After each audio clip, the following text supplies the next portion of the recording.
You know, we spent a lot of time on that. I was actually on the board when we had those conversations with regards to moving away from that time.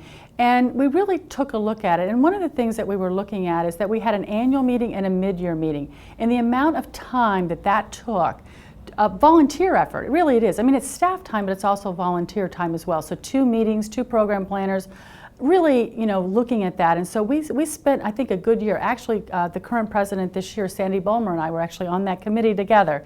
And so looking at this, and it was one of those things, it was an easy decision, but I think we looked at it from a very informed decision making, looked at all the facts, and what we were finding is that there were people who would actually come to APHA. Some of them could come and stay at Sophe, others could not. And so they were having to struggle, picking between the two. And so I think that moving it away from it in some ways actually helps Sophe from a fiscal standpoint because we don't have to be in those large cities. So APHA has to be in those larger cities. Well, we can now come to smaller cities that couldn't hold the 10 or 12,000 folks that APHA does. So there's some real advantages to us, and I think it's showing over time that it's going to work well.